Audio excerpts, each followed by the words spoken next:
Good morning, Lisa. Good morning, Emily. How are you?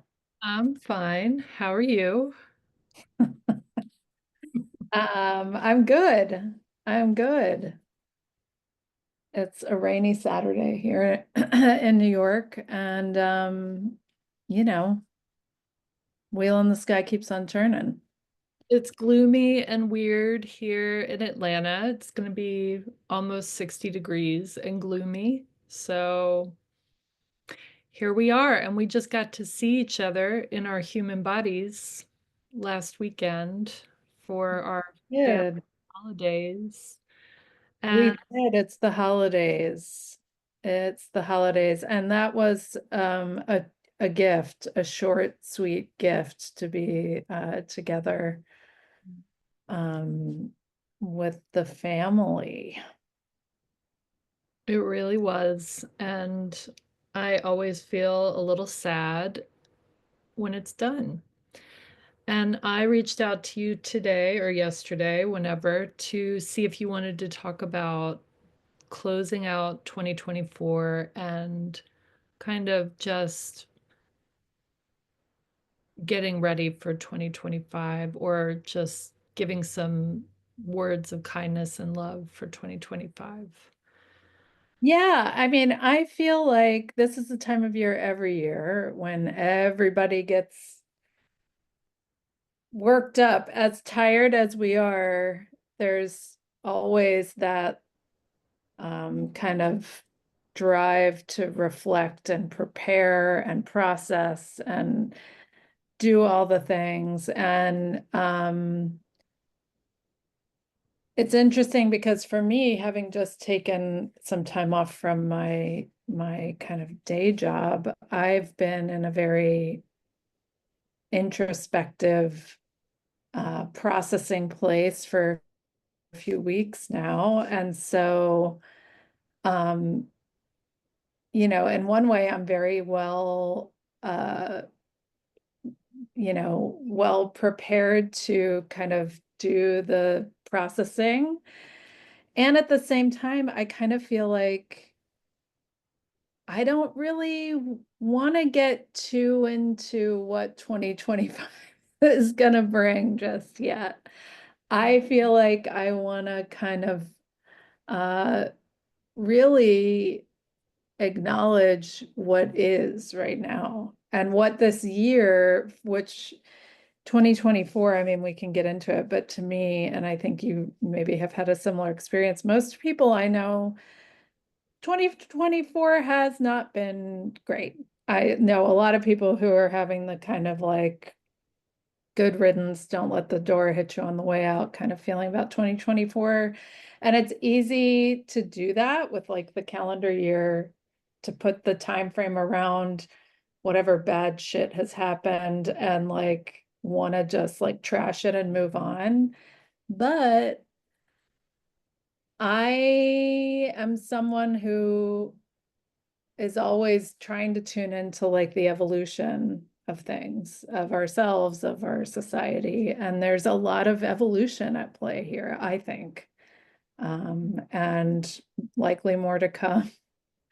Um, but I've been kind of sitting with and processing a little bit of, how I've changed this year and how I think all that we've witnessed and experienced in the last year, just kind of processing that a little bit. Yeah. Yeah. Yeah. Yeah. I mean, same. Everybody I know, of course, there have been moments of real profound joy for me in 2024, but there's been a lot of really difficult kind of struggle in 2024. And a lot of things shifted and changed really suddenly and unexpectedly. And I feel like I'm hearing that from a lot of my clients and a lot of my friends as well. And as we were talking about before we hit record on this, especially with something like astrology, where we can look to the future and use it in kind of a forecast type of way. Um, it's tough to know how much benefit that holds because we're in it. The lesson that we have learned repeatedly over and over and over again since 2020, really before that, but the lesson that I keep learning anew is that all we have is right now.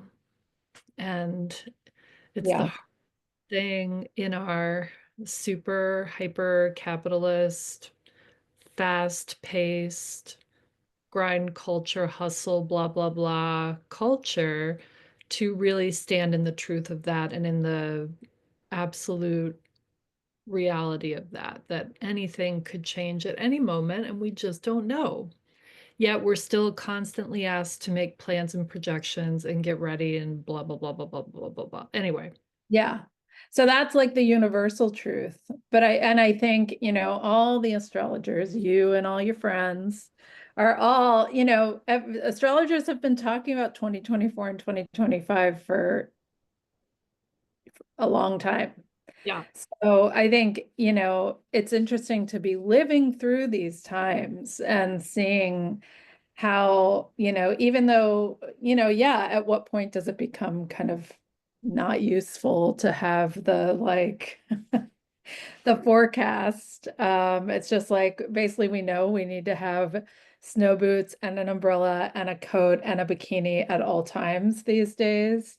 Um, it- you know, I do think to me, it's interesting to look at the big transits that are happening retrospectively and say, oh, that's what that felt like. And I think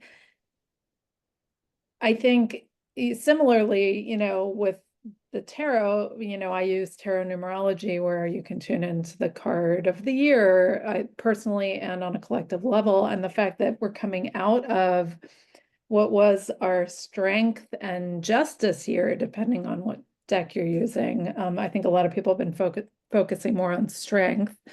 Um, this was very much a strength year. I think everyone had to really dig deep into the reserves just to get by, you know. Um, and where does that leave us at the end of a strength year as we're heading into a 9-year, which is the Hermit? The deck that I've been using in the last week or so is, well, I use it on an awful lot. She frames it as introspection. Number 9 in the major arcana is introspection. So how do we move like from that big energy, the strength energy, into the Hermit or introspection energy? I've been thinking a lot about that, but reflecting on what it has felt like to be living in a strength year, through a strength year. um I was saying to you before we got on that I think a lot of people are either really exhausted, like new levels of exhaustion at this point, and or numb, Yeah. like just kind of numbed out. Yeah. uh Really to recognize that, I think. yeah. Yeah, because there's so much unknown. I mean, if you're in the US, we're also about to inaugurate a horrible person to lead our country. So, there's a lot of unknown, a lot of fear, all, in this time always. But I think, just kind of on a personal level, people are tired, people are kind of numb. And I think, you know, still, as we change calendar years, the Gregorian calendar year, there is this little kind of drive to say, okay, well, what am I going to do differently? What energy am I setting forth? What am I envisioning for myself? What do I want, this year, or moving forward? How am I going to process all of this that's been happening? And I think the word that we haven't used yet, but that's so important to acknowledge is grief, and how much stored up, pent up, unprocessed grief there is in the collective right now. Mm. Um, the events of 2020 and beyond, the realization that uh, you know, I don't even know how to sum it up. Nobody's coming to save us. The realization that a lot of people are being led by fear and hatred and not by love. That's the tip of the iceberg, but I feel like it's all just swirling around in the collective, and anyone who is paying attention feels it, even if they don't really recognize that they feel it, to your point of being a lot of people just being numb. Yeah, and I mean, I think absolutely, the grief, the collective grief, the unprocessed grief, that's totally um a defining element of this time, I think, and this card spread that we can get into in a minute speaks to that in a big way. And I think, you know, there are little treasures to be gleaned from that. Totally, totally. And but it takes time and it takes presence and it takes strength. It takes a lot of strength. So back to your original point of all we have is this, all we have is now, all we have is this moment. Um, all of that is part of the equation there. And it takes one more word to throw in. It takes courage, which you've been talking Yes. about the heart so much over the past year. And Mhm. courage, the root of the word literally is heart, cœur in French. Cœur. Yeah. I'm gonna use that French. Yeah, totally. And to really look the shadow in the eyes, and to really kind of muster your strength and keep going and lead with your heart and lead with love takes the utmost courage. So, Yeah.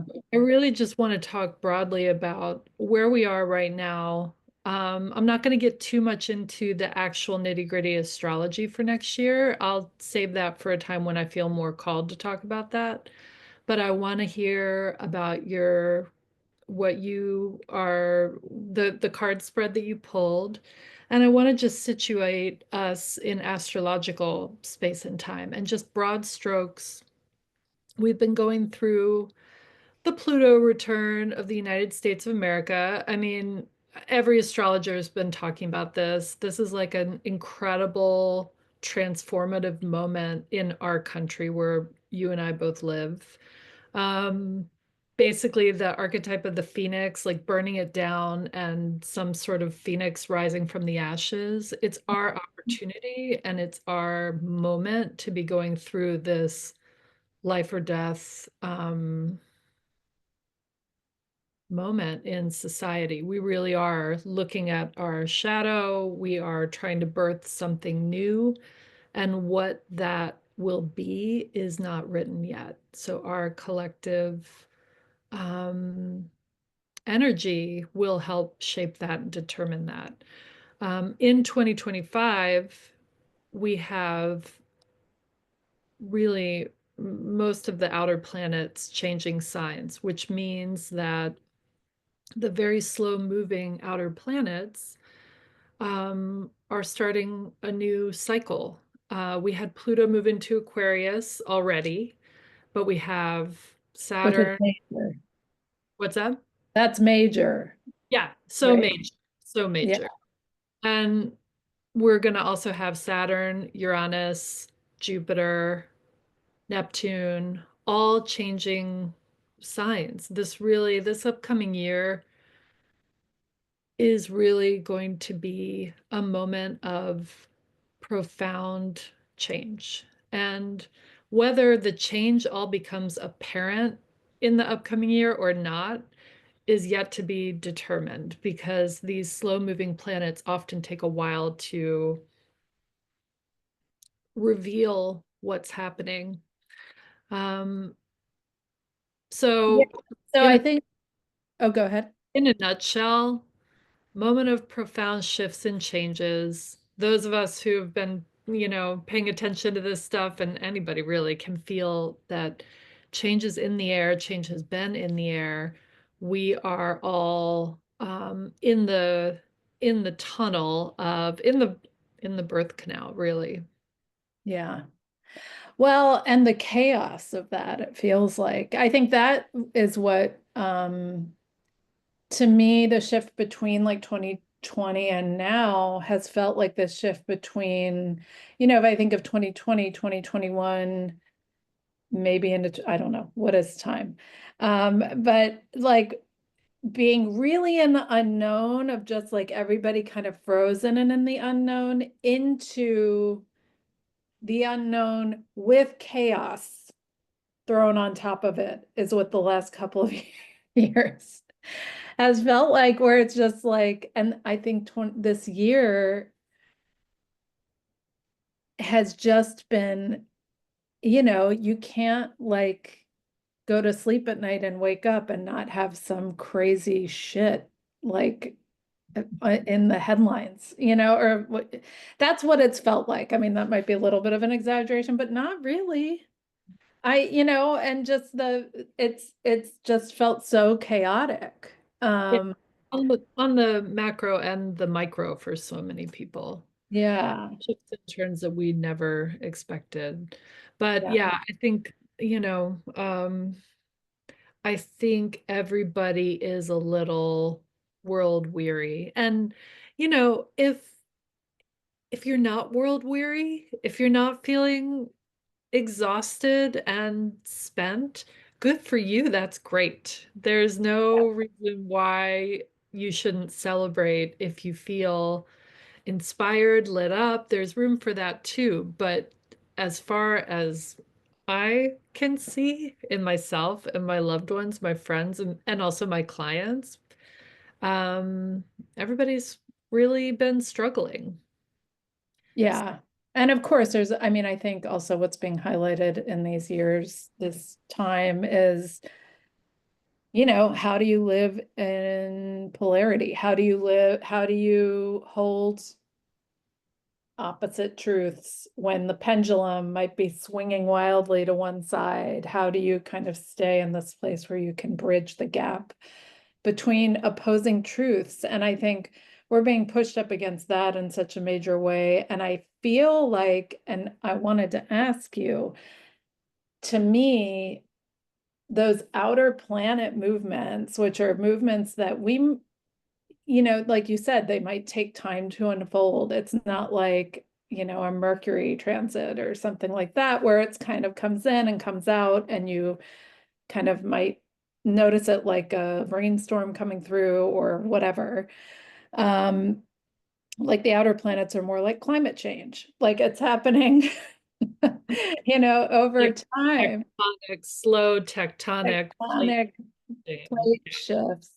Yeah. But I feel like maybe those movements are what is ultimately, ideally, going to help us evolve to continue becoming, um, you know, a, a a society or species that can tolerate polarity, and in a way that, right now, that kind of polarity is eliciting violence and aggression and all sorts of things. But I do feel, amidst all the hardship and the grief and the pain, I see and feel little pockets of understanding, of love, of true connection, kind of starting to emerge because that is all we have. And to get back to, to kind of lead into this little spread that I did Yeah, tell about the me. heart. So at the beginning of 2024, and I don't always remember this stuff. This is why for me, I do like kind of sitting down and reflecting back. When I pulled these cards, I was reminded that at the beginning of the year, everything that I was channeling, all the cards I was pulling, all the things I was doing, all led back to the heart. And I did a co-led a workshop with my friend Xenia from Mist of Creation about feel of the resonant heart. I like drew a picture of this heart. Everything was about the heart. And the message that was coming through my guides was that 2024 was going to be a year that really would ask us to reckon with what it means to live through and from your heart. And that, because a lot of us talk about that or talk about, head over heart or heart, leading with your heart and all this stuff. But what does that actually mean? What does that actually look like? What does it feel like? And I think a lot of what this time is doing is helping us on an individual level really tune in to what that means. And that requires a lot of um, a lot of holding opposite truths, a lot of acknowledging pain, whether it's like past, present, or the pain of fearing the unknown. Um, so I do, and when we're talking about the strength card, the strength card is ruled by Leo, which is or it's associated with Leo. Leo is ruled by the sun. Leo is very much about the heart. It's like a heart-led sign, the fire of the heart, that like fixed fire and the courage. So anyway, the heart's been major.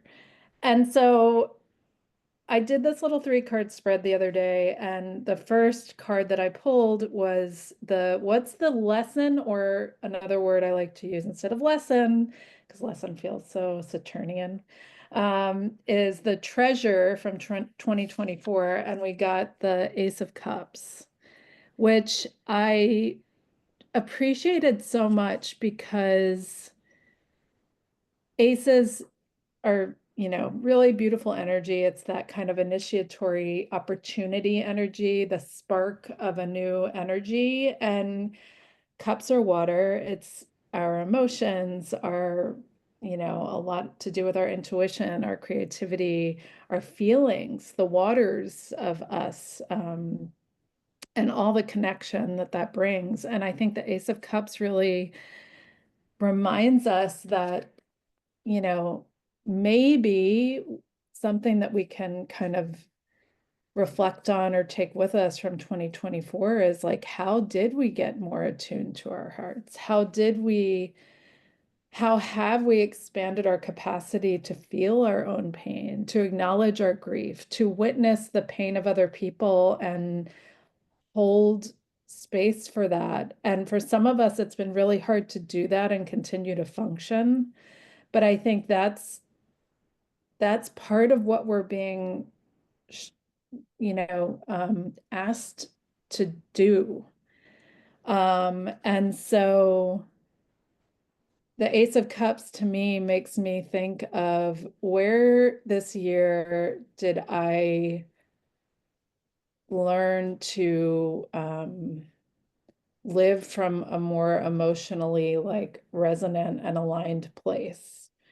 And this can look so many different ways. It could be like, stopping patterns of like people pleasing. It could be like, being honest about what you need from other people or in your life. It could be, um, you know, um, connecting with people to make change in the world in different ways. I think there's so many ways that this energy was present this year, at least for me, and I see in the wider world, you know, um, as much as everybody's been struggling, I think a lot of people have shown up. I mean, think about all the protests and all the, things that happened this year that required people really to acknowledge their feelings, you Yeah. know?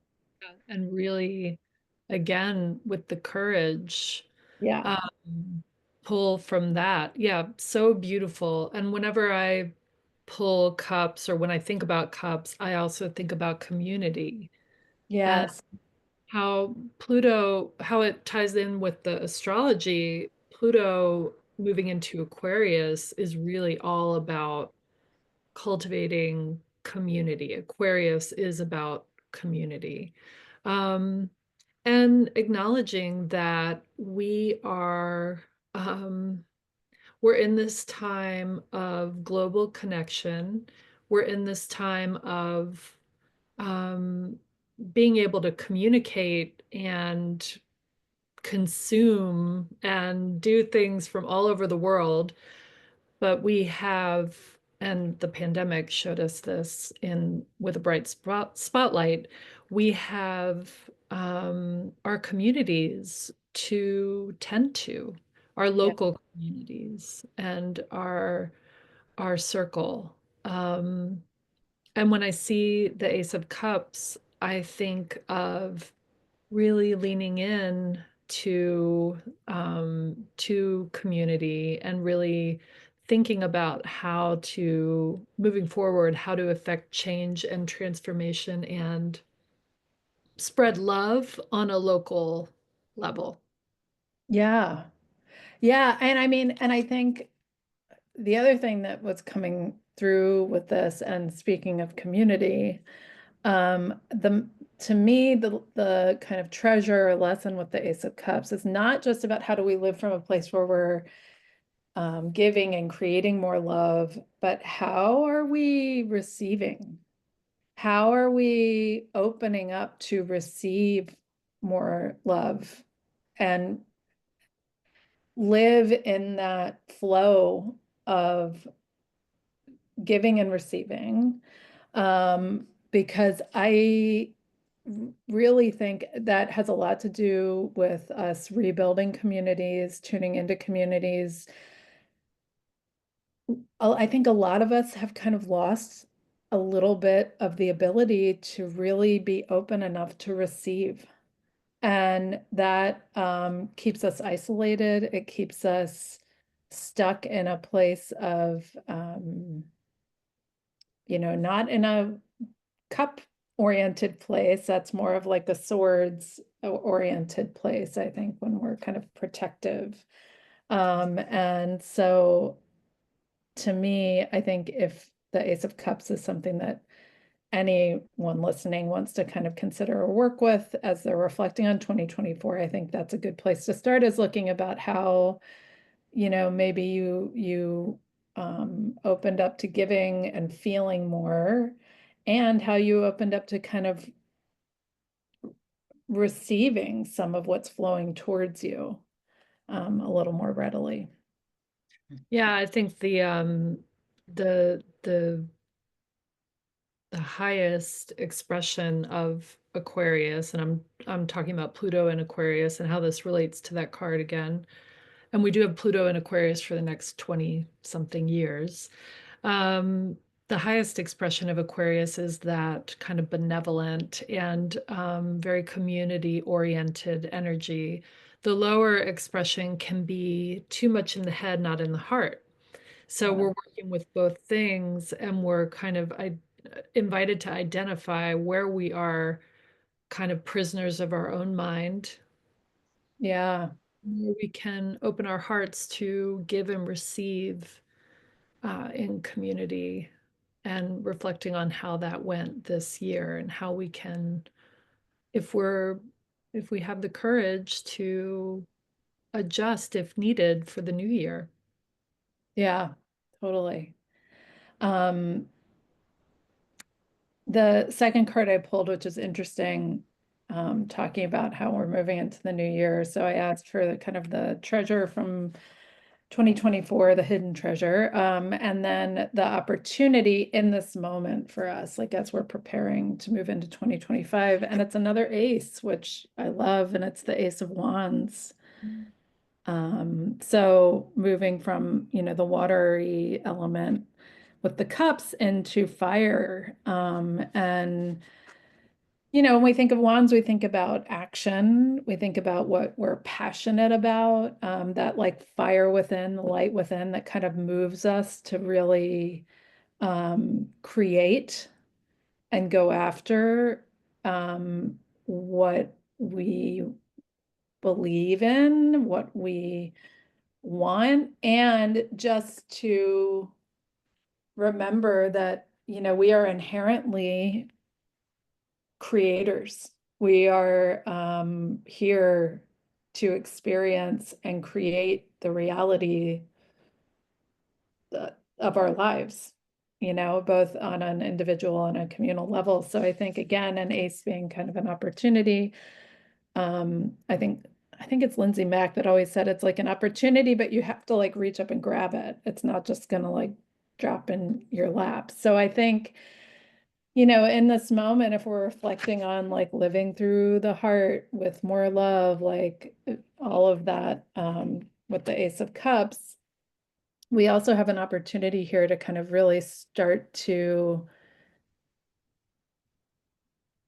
re start to not just remember, but like reassess what we're passionate about and what we want to create and what the actions are that are going to help us um, kind of ignite and fuel ourselves as we move into this year. I don't feel like this is like a big like action energy moment, but I Mhm. think considering the Ace of Wands is to consider your own, again, just like that inner creator and the power of what happens when everyone attunes to this energy in themselves.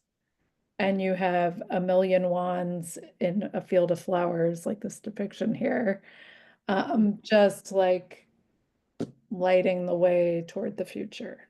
So I love this. That's so right on. And as I hear you and think about the Ace of Wands, and I think about the year of the Hermit or introspection.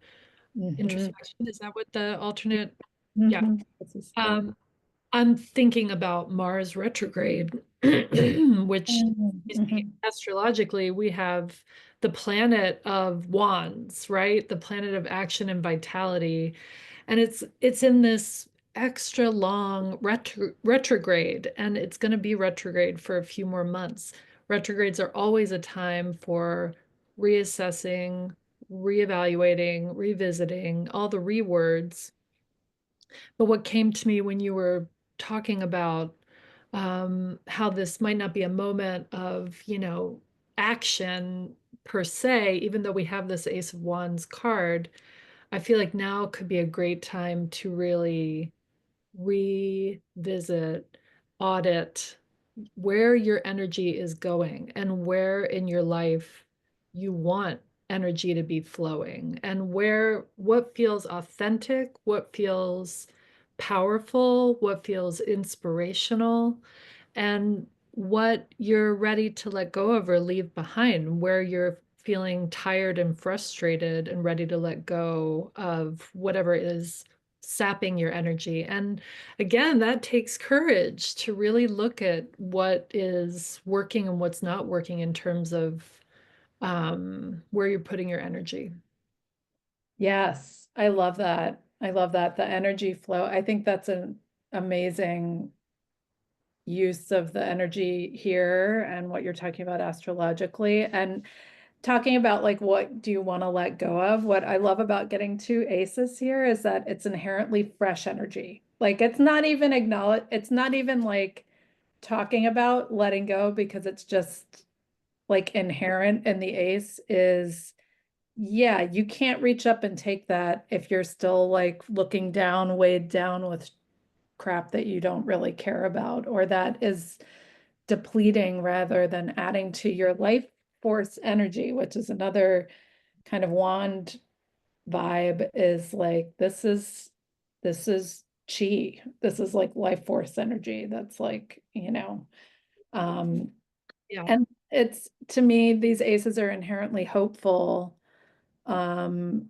and fresh, and a good reminder that even if we are on this continuum of like challenging forecasts with astrology, and you know we've got a lot of kind of scary things coming down the pike here. um there's always renewal, there's always opportunity to kind of refresh where your energy is going and how you're processing it, right? Yeah, and one more thing about that astrologically, a lot of the outer planets are going to be moving into the sign of Aries, which is the first sign of the zodiac, and that fresh, pioneering energy. Uh, Mm. I feel like, as with so many things, we're going to have to hold, as we've been talking about, hold both polarities of having the feelings of wanting to get the party started but not necessarily being able to get the party started, um, because of whatever's coming. Yeah, we might, I mean, and I think that's something we've been learning and training for over the last few years, is you just, um, slow movement is movement, and like internal shifts. I think moving into the hermit year, it's going to become very apparent, like um, the movement we can make in when we're looking inward, when we're exploring um, our inner spaces and our inner wisdom. Um, that's something we can return to and lean on in these times where maybe the external circumstances are, making it difficult to have the kind of external movement we want, or progress that we want, Yep. right? Yep. Absolutely. Um, I have one more card that I pulled in this little spread. So we've Uh, got the, uh, the treasure, the opportunity in this moment. And then I just asked what the wisdom is that we're taking with us, which is similar, I guess, to the lesson or the treasure, but this is kind of a deeper thing where I was like, what's kind of the evolutionary like wisdom? Because I've been thinking a lot about wisdom as we transition into the hermit, which to me, I think of wisdom when I think of the hermit too, that we all are wise. We don't always remember it, but we are. Um, and I got the Three of Swords.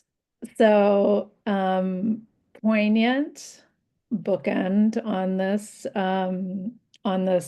little reading here. But swords are, air, the air element. It's our mental energy, our anxiety. A lot of the times it's how we communicate, how we think about things. And with the Three of Swords, we've got these three swords piercing this in this depiction. This is the Intuitive Night Goddess deck.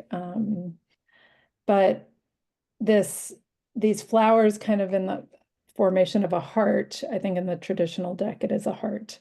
And these three swords piercing the heart. So I think the wisdom here to me is, you know, um, remembering that any wise decision that we make, any action we take has to go through the heart. It has to go through the heart, and the heart is where, um, our wounds are. The heart is where our wisdom is. The heart is where, we carry and hold so much. And of course, our bodies as a whole hold a lot for us as well, but it all really comes back to the heart. And I think this is just a reminder that, acknowledging your pain, acknowledging your grief, feeling deeply um, is an is an important part of what it means to be wise. And this is something, this card coming up, I kept having this question come into my head in the last few weeks as I started thinking about the strength into the hermit, which was like, at what point does strength and pain, um, like the strength that you have to use because of pain and grief, at what point does that pain and grief become wisdom? At what point does that kind of transition into being something that is like in the groundwaters of your being and part of your unique wisdom? Um, so I think the connection between our wounds, our heartbreak and our grief and our wisdom and how we're going to help each other is really important. And I think this is part of what we can take with us as we start working with the hermit is the Three of Swords. Ooh, man, that is so beautiful and so intense. And I think the word that came to my mind when you were talking about that was transmutation. Yeah, And transmuting the pain and transmuting the heartbreak into wisdom is such um, a beautiful thing to consider for the new year. yeah, Um, the thing about swords and the thing about that card in particular, which every time I get that card, I'm like, oh, I mean, it hurts. It looks like it yeah, hurts. Swords yeah, heart, like a yeah, dagger in a heart. yeah, Um, the thing that I always think about though as an astrologer is back to that Aquarius Leo thing, which I mean, not trying to not trying to call you out here, but I know you have very yeah. strong personal experience of that because Action on that axis. uh-huh, yeah. No, I'm an Aquarius sun and I have a stellium in Leo, including my moon. So, That's right. It's all about head yeah, versus heart, right? So when I see that card, my astrologer mind wants to remind everyone, my client or whoever gets the card, that there's always a danger of the heart being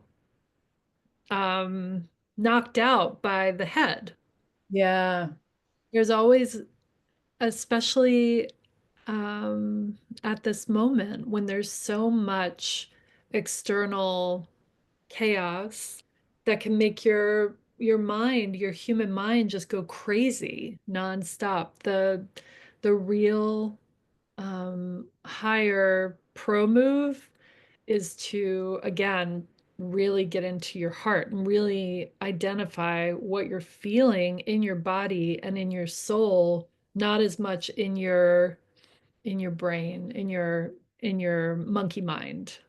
yeah, How to settle that and calm that even in the fiercest of storms. yeah, absolutely. Absolutely. And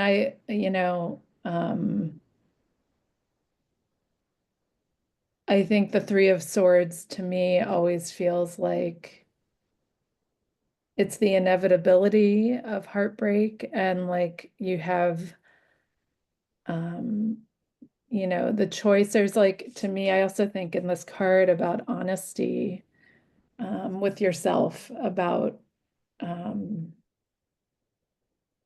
about your pain, and are you going to, like you were saying, let the mind kind of take over or even be overly analytical about your feelings and your wounds? You might be able to like talk it out in therapy, in a very clear way, but until you really acknowledge and feel each one of those swords in your heart, um I don't think you can cross over into that, like, transmutation into wisdom. Um, I but totally agree. I feel that like a dagger in my heart. yeah. I mean, this in a lot of ways, I think the Three of Swords is such a great it can make you feel kind of isolated, but it's a great connector as well, because we all, to be human is to have your heart broken. That's kind of part of what we're here for.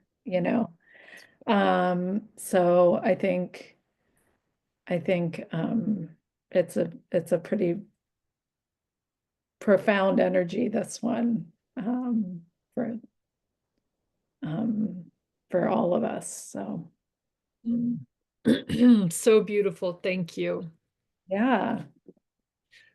Well, what have you got going on in the first uh in Q1 of 2025? What you got going on, Middle Sister Tarot? And I mean, surviving, basically. I don't know yet. I've been on a little bit of an unintentional hiatus for a lot of this year. So I'm really just getting back into the swing of things. But I think, my books will be open for readings, and I'm going to be, I've got some little workshops in the works, and some more creative projects. Um, and I'm also going to be a guest teacher for my friend Xenia's amazing spiritual business course that she's launching. So that'll be in February. I think the course starts in January. If you're someone who's looking to start or grow your spiritual business, you can check her out, Myths of Creation, and I'll probably be posting about that. But maybe a new website. Yeah, Doesn't look like it's from 1994. in the meantime, people can find you on Instagram at Yeah, Middle Tarot. yes. Yeah. And how Yeah, about you? What do you have going on? well, I'm You, going to be my intro to astrology class again. I'm going to be starting that in February. That's in person in Atlanta. I'm still thinking about offering it virtually as well.